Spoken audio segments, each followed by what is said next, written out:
artículo 620, ¿sí? Entonces, en esos casos, el banco lógicamente no va a efectuar el pago correspondiente, aunque el girador esté facultado o autorizado a emitir cheques, aunque tenga la suficiente provisión de fondos, ¿no? Entonces, ¿por qué? Porque lógicamente estas causales contempladas en el artículo 620 pues inviabilizan la posibilidad y pueden generar una responsabilidad al banco, como vamos a ver más adelante. Entonces, esas son las razones por las cuales el banco no podría pagar, y adicionalmente porque se ha consignado una moneda diferente a la que corresponde a la cuenta corriente. Ahora, el artículo 607 establece un plazo para que estos cheques o los cheques puedan ser presentados y cobrados, ¿no?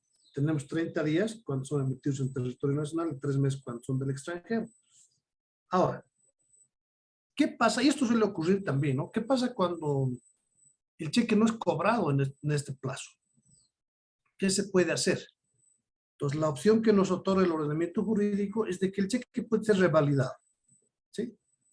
Entonces, la revalidación se efectúa en el mismo cheque, ¿sí? Y se le otorga, o se dice, ¿no? Revalidado. Y se le va a otorgar una validez o un periodo similar al inicial, es decir, por otros 30 días, ¿sí? Esta es la posibilidad que se tiene cuando nosotros hemos dejado pasar el tiempo para hacer efectivo el cobro del cheque, ¿no? A ver, en la vida diaria, o sea, en la realidad, este título valor ha sido utilizado o es utilizado hasta como un documento de garantía. O decir, mira, te voy a girar este cheque, pero por favor todavía no lo cobres, cobrarlo a partir de tal fecha. ¿Sí? ¿Por qué? Porque al momento de la emisión del cheque no cuenta con fondos suficientes y lo que se hace es emitir con fechas posteriores, ¿no? Esto se presenta en la realidad, ¿no? O nos emiten el cheque como corresponde y nos dicen, por favor, no le cobres hasta tal fecha, ¿no? Entonces, en eso pasa el tiempo y puede ser de que los 30 días han transcurrido. Entonces, en ese hipotético, lo que nos corresponde es precisamente solicitar la revalidación al girador, y este lo va a hacer a través de una inserción en el mismo cheque de que se está revalidando el cheque, ¿sí? Ahora,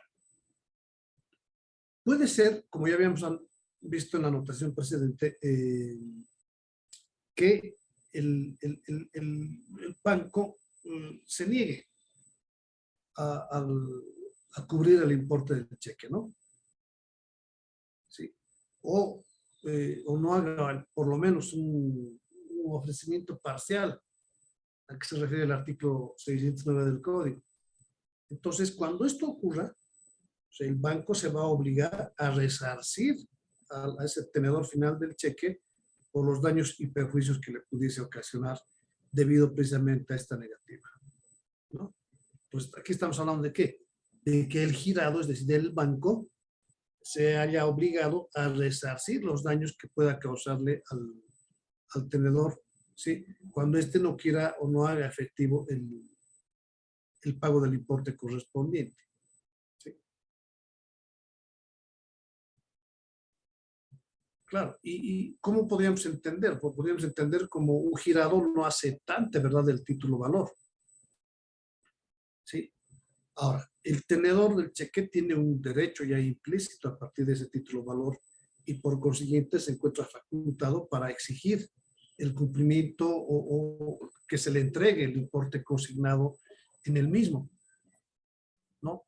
Ahora, si bien el ordenamiento jurídico le está dando ciertas prerrogativas o facultades al banco como para poder rechazar el pago, cuando el banco rechaza el pago pero esté fuera de estas causales previstas por el ordenamiento jurídico, desde luego que se va a generar una responsabilidad, ¿verdad?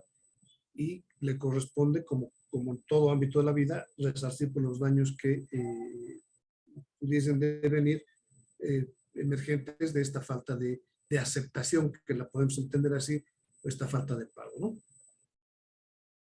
Ahora, decíamos de que el banco tendría que cubrir hasta el límite de lo que exista, ¿no? La provisión de fondos suficientes en la cuenta del girador, ¿no?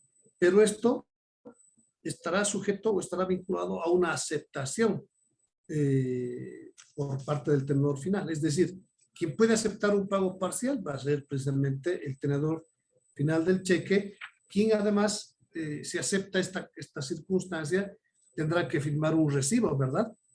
Vinculado a la cantidad que efectivamente está percibiendo.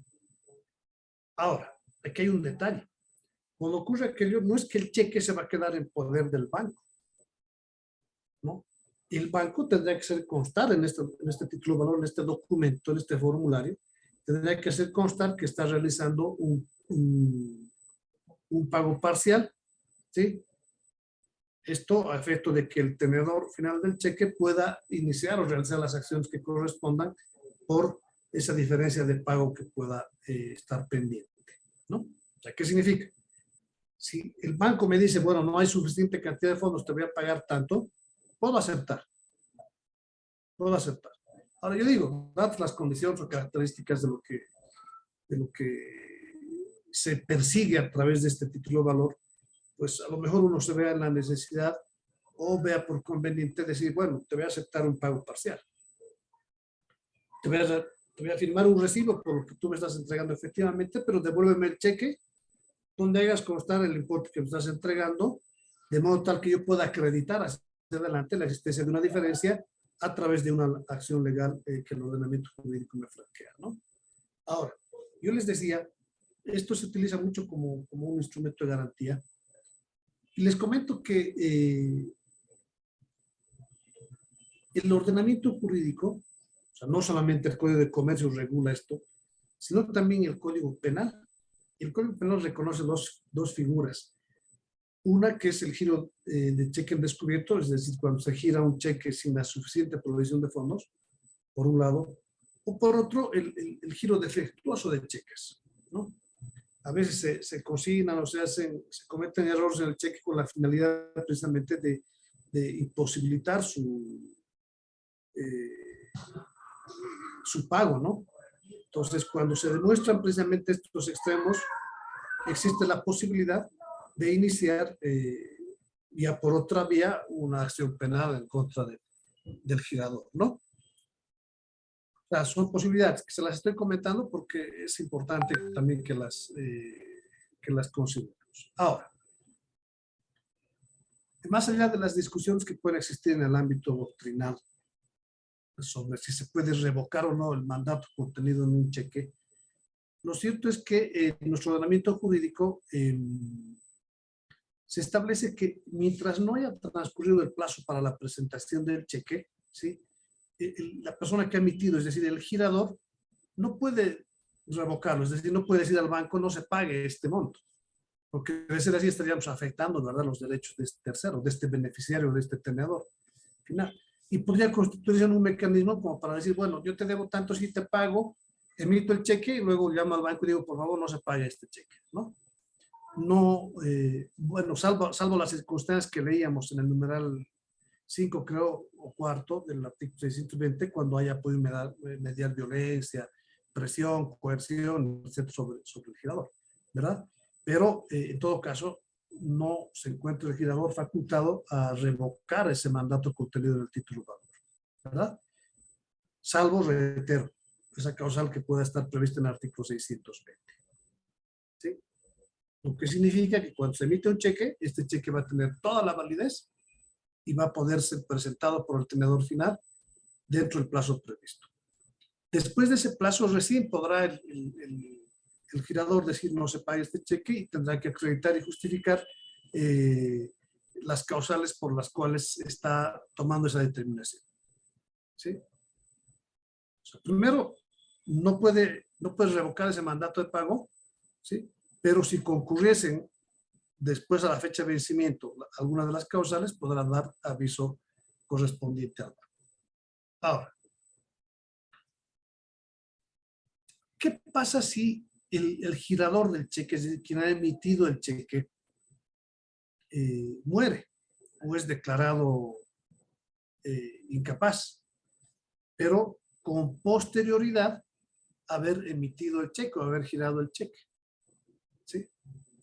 Entonces, en este hipotético caso, el banco no va a poder dejar de hacer efectivo el importe contenido en el mismo. O sea, es decir, el banco no puede rehusarse a pagar el importe.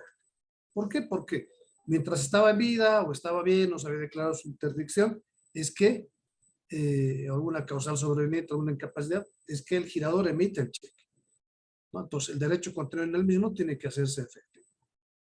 ¿Sí? Ahora, otra cosa es que el cheque tenga una fecha posterior a la declaratoria de incapacidad o a la muerte del girador. ¿Sí? Pero ese ya es otra figura, ¿verdad? ¿No? Entonces, este precepto lo que hace es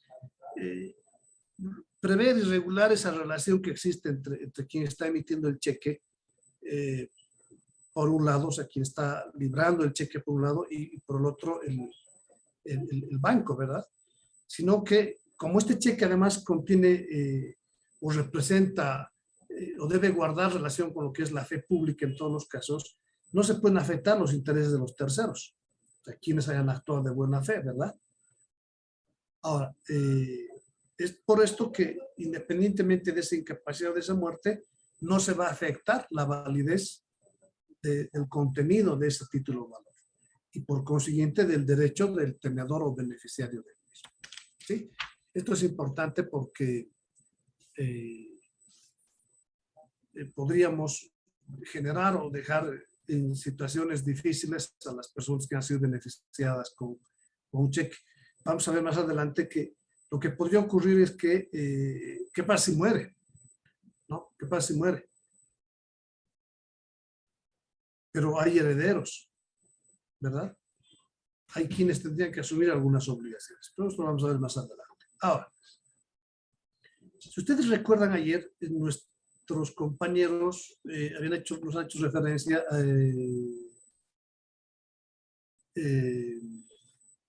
alguna referencia a la letra de cambio. ¿Se acuerdan? A la letra de cambio. Y, claro, como constituye en esencia un derecho crediticio, ¿verdad? Se establecía la necesidad de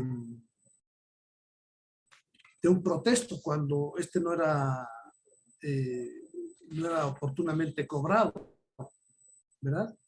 ¿Se acuerdan? Había que protestar, hay una formalidad para hacer el protesto ante un notario de fe pública, etc.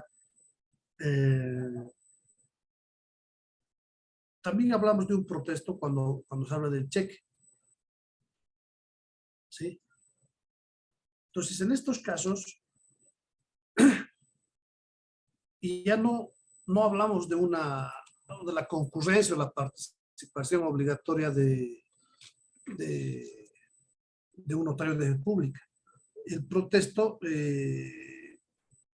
se hará únicamente respecto a o con la participación del girado, es decir, de la entidad bancaria que se encuentre facultada o obligada, mejor dicho, a realizar el importe.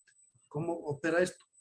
Yo tomo el cheque, lo presento a la entidad bancaria, al girado, para que éste proceda al pago. Ahora, lo que puede ocurrir es que el banco advierta, por ejemplo, la insuficiencia de fondos, ¿sí? Hará constar o tendrá que hacer constar en el cheque el banco que no se está pagando, ya sea ni total ni parcialmente el cheque, ¿sí? Y ese registro que realiza el banco, esa constancia que el banco realiza, surte los efectos de un protesto. Entonces, esta constancia, ¿dónde se hace constar? En el mismo documento, en el mismo cheque, ¿sí?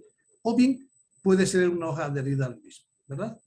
Ahora, En esta constancia, el banco, el girado, deberá hacer constar cuáles son las razones que han dado lugar a una negativa respecto al pago reclamado por el tenedor final, ¿sí?